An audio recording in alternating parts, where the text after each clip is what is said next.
अस्सलाम वालेकुम नाज़रीन, मैं वली रईस एंटरटेनमेंट की तरफ से आपकी खिदमत में हाजिर हूँ। नाज़रीन, मैं आज एक ऐसी फ़िल्म पे तबसरा कर रहा हूँ जिसने रिलीज़ होने के बाद या बल्कि रिलीज़ होने से पहले ही पूरी दुनिया में एक तहलका मचा दिया था कि ये कैसी फ़िल्म आ रही है। वो कोई आम बंदा नहीं, सरदार जट दा पुत्र मौला जट है। सरदारी दी पग सिर्फ ओदे सिर दे आ सकती है जिदे ना दी दहशत तो हर दुश्मन दी औरत बांझ हो जावे।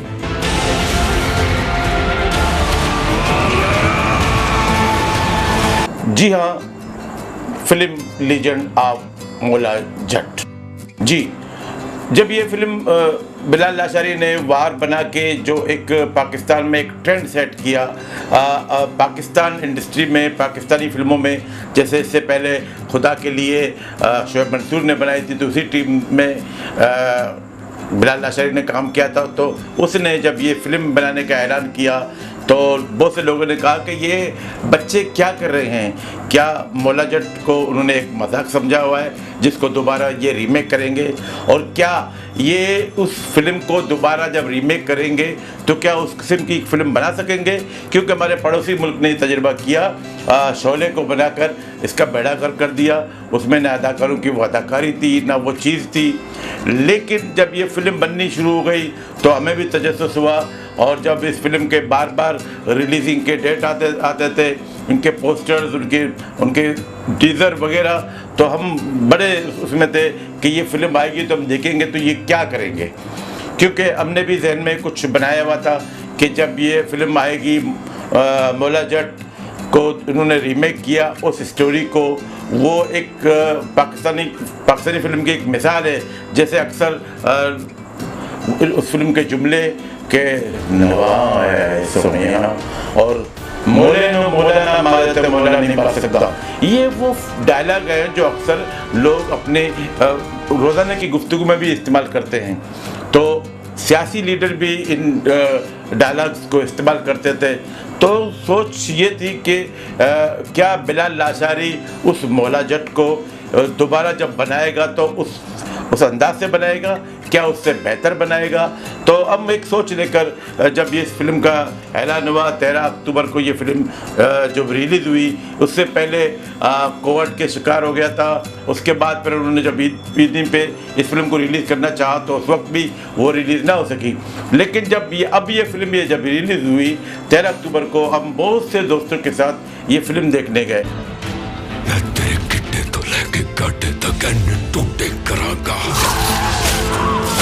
कबर तक पहुंचते तेनू अपनी मां दी एक आवाज आएगी। मैदान इज्जत सिर झुका के माफी मंगने वाले दी नहीं, सिर उठा के गजाना ने दी होंगी। हमारी सोच ये थी कि हम इस फिल्म में हमें क्या मिलेगा देखने को। हालांकि इस फिल्म का टीज़र, इस फिल्म ने दुनिया भर में जो तहलका मचा दिया था, दुनिया भर में ये फिल्म एक साथ रिलीज़ हो रही थी, तो हमारे लिए एक बहुत बड़ी अच्छी बात थी कि पाकिस्तान फिल्म इंडस्ट्री उस नज़ तक पहुंच गई है जहां पे लोग इस फिल्म का इंतज़ार करेंगे। तो जब हम फिल्म देखने गए तो हमारे जहन में वो मौला जट भी थी, क्योंकि वो मौला जट मैंने 3-4 बार देखी थी।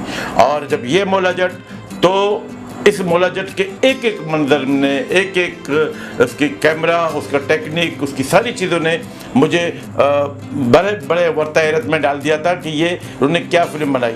लेकिन मैं फिर भी सोच रहा था कि मेरे जहन में कुछ सवाल थे कि बिलाल लाशारी ने इस फिल्म का चुनाव क्यों किया, क्यों इस फिल्म को सेलेक्ट किया कि मैं इस कहानी पे फिल्म बनाऊंगा, और बिलाल लाशारी क्या इस फिल्म से क्या इस्तिफादा हासिल करना चाहते हैं, कि क्यों इस फिल्म को बनाना चाहते हैं। तो फिल्म के रिलीज़ के बाद मैंने टीवी प्रोग्रामों में, दूसरे इंटरव्यूज़ में तो बिलाल लाशारी की बातें सुनी। उसके बाद जब मुझे अंदाज़ा होगा कि बिलाल लाशारी क्या चाहता है। बिलाल लाशारी ने ये कहा कि मैंने जब वो वार फिल्म बनाई थी तो मेरे जहन में था कि मैं मौला जट को बनाऊं। मैंने जंगें तुम्हारी पैदाइश से पहले की लड़ना शुरू की हुई है। ये टूट कर मोहब्बत करते हैं इस मुल्क की मिट्टी से। बता दे उन्हें इस पाक धरती की तरफ पहली नजर से देखने वाले का क्या अंजाम होता है। ये पाकिस्तान की एक बहुत बड़ी फिल्म है। मैं अब इस कहानी को लेकर मौला जट बनाऊंगा, उससे मुझे दो फायदे होंगे। एक तो वो पुरानी मौला जट की बाज़गश्त भी होगी और फिर मैं इसको नए अंदाज से बनाऊंगा। अब जब हमने फिल्म देखी तो हमें ना वो पंजाब का वो कल्चर नज़र आया, ना वो चीज़ें नज़र आ गई जो पिछली मौला जट में थी। औकात तो वद वजन नू मोड़ा कदे नहीं देगा सोनिया पांदी जान दे यारा जे ना दस दिता ते तेनू ताप चढ़ जाएगा। गज दे बड़े ने पर बस दा कोई नहीं। हालांकि जो थीम या उस फिल्म का जो कहते हैं कि वन लाइन उसी मौला जट का था, लेकिन उन्होंने काफ़ी इसमें चेंजिंग की। तो बिलाल लाशारी ने अपने इंटरव्यू में कहा कि मैंने उसको रीमेक नहीं किया, उस कहानी को मैंने वन लाइन को लेकर जब ये फिल्म बनाई तो इसमें बहुत सी चीज़ें तब्दील की। तो बिलाल लाशारी ने ये भी कहा कि हमारे जहन से वो बातें भी हट गई कि क्या पंजाब का कल्चर ये है। तो उन्होंने कहा कि मैंने पंजाब का कल्चर नहीं बताना चाह रहा था, क्योंकि ये कहानी ऐसे पुरतशद्दुद है तो मैं पंजाब की कहानी नहीं बना। मेरा सिर्फ ये था कि मैंने वो वन लाइन लिया और इसको फिर अपने जहन से एक बस्ती या ऐसा गांव जो शायद दुनिया के किसी हिस्से में वो मौजूद है या इस किस्म का कल्चर है, तो उसको मैंने लेकर और सिर्फ मौला जट का वन लाइन लिया था और फिर मैंने इसको इस तरह बनाया। तो जो जैसे मैंने सॉफ्ट अदाकारों को जैसे फवाद खान है, हमजा अली अब्बासी है और इन जैसे आर्टिस्टों को मैंने जो गेटअप करवाया है, अब सोचने वाली ये बात है कि हमारे पाकिस्तान के किस हिस्से में ये गेटअप ये इस्तेमाल होता है। एक जागीर दो बब्बर शैली रह सकता है।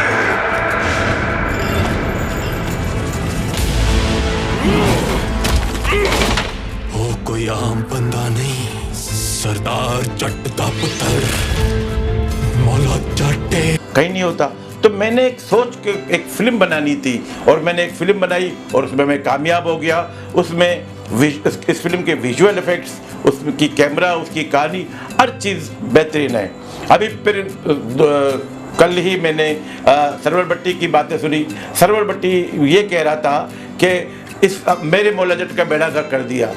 मौला जट एक बन गई और सरवर भट्टी साहब आपने फिल्म बनानी थी, वो ये सारा यूनुस मलिक और नासिर अदीब की कमाल है और फिर मास्टर हसन की उसमें म्यूज़िक है, उसमें अदाकारों ने वाकई खुलकर अदाकारी की थी। उसमें कैफ़ी भी था, उसमें आलिया भी थी, असद बुखारी, अदीब, चकोरी, सुल्ताराई, मुस्तफ़ा कुरैशी, सीमा और कॉमेडियन। वो एक ऐसी फिल्म थी जिसने पाकिस्तानी फिल्म इंडस्ट्री के तमाम आर्टिस्टों को जो सेकंड भी आर्टिस्ट हैं उन सब की रोटी रोटी से बंधी हुई थी, इसीलिए वो फिल्म कामयाब गई। और उस फिल्म का फिर बार बार गवर्नमेंट की तरफ से उस पर पाबंदी, तो लोग देखना चाहते थे कि ये फिल्म बनी तो क्या बनी है।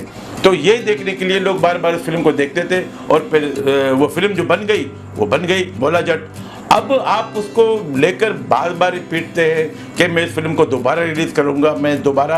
यार सोचने वाली बात यह है कि अब ये बच्चे हैं, बच्चों ने एक ऐसी फिल्म बनाई, आपका तो फ़र्ज़ बनता था, आप सीनियर हैं, आप इनकी हौसला अफजाई करें, आप कहें कि अभी मेरी दूसरी कहानी अभी मेरी दूसरी फिल्म में भी आए, आप उनको लेकर बनाएं। तो आप अभी से उन पर तनकीद कर रहे हैं, लेकिन मैं अब यहाँ पे अपना तबसरा इस फिल्म पे पेश करता हूँ कि लीजेंड ऑफ मौला जट हमारे पाकिस्तान का एक बयारी फिल्म है और उन्होंने पूरे पाकिस्तान बल्कि पूरी दुनिया में हमारा सर फख्र से बुलंद कर दिया कि हमारे जो नए फिल्म मेकर हैं वो एक बहुत अच्छी फिल्में बना सकते हैं। और the legend of Maula Jatt एक बेहतरीन फिल्म है, उसमें तमाम अदाकारों ने अच्छी अदाकारी की और हमें हकीकत में क्या मैं हैरत में डाल दिया कि कहाँ हमजा अली अब्बासी और कहाँ मुस्तफ़ा कुरैशी, कहाँ फवाद खान और तो कहाँ सुल्तान राही और हर चीज़, कहाँ उमैमा मलिक, कहाँ आलिया। इन्होंने सिर्फ इस फिल्म में अगर कोई डमी लगी तो माहिरा खान इस फिल्म में डमी लगी। बाकी अली अहमद जैसे सिंगर को बड़ी बड़ी मूंछें और बड़ा विग लगा के उन्होंने उसको एक पहलवान बना दिया। और फिर शफकत चीमा, नैयर एजाज और दूसरे जो आर्टिस्ट हैं उन्होंने ऐसी अदाकारी की कि बिल्कुल उसमें फिट नज़र आए। और जब बिलाल लाशारी की जब मैंने गुफ्तगू सुनी तो मुझे बड़ा फ़ख्र हुआ कि हमारे जो आइंदा आने वाली नस्लें हैं जो फिल्में बना रहे हैं उनमें ऐसे टैलेंट भी हैं जो फिल्म को या जो काज लेकर निकलते हैं उसमें बिल्कुल गुम हो जाते हैं, उस कहानी पे बिल्कुल खो जाते हैं, अपनी सारी चीज़ें भूल जाते हैं। और बिलाल लाशारी की ये बात भी मुझे बहुत अच्छी लगी कि उन्होंने कहा जब मैं ये फिल्म बना रहा था तो मेरे वाले साहब कहते थे कि भी तुम इतने अरसे से ये फिल्म बना रहे हो, इतना रिसर्च कर रहे हो ये कहानी पे, क्या तुम मुग़ल आज़म बना रहे हो या बिनहर बना रहे हो? तो हम बड़े फ़ख्र से कहते हैं कि बिलाल लाशारी ने बिनहर भी बनाई और मुग़ल आज़म भी बनाई। इसके साथ मैं कुछ और बातें भी आप लोगों के साथ शेयर करना चाहता हूँ। जैसे कहते हैं कि गानों के बगैर पंजाबी फिल्म बनानी मुश्किल है या फिल्म चलनी मुश्किल है, लेकिन ये वाहिद फिल्म है जिसमें कोई गाना भी नहीं है और पंजाबी फिल्म है।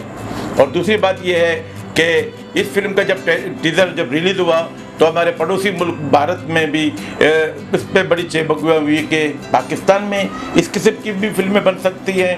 तो तमाम जो बड़े बड़े आर्टिस्ट थे सब ने इस फिल्म के बारे में नए ख्वाहिशात का भी इज़हार किया और हैरतज़दा भी हो गए कि पाकिस्तान में इस किस्म की फ़िल्म बन सकती है।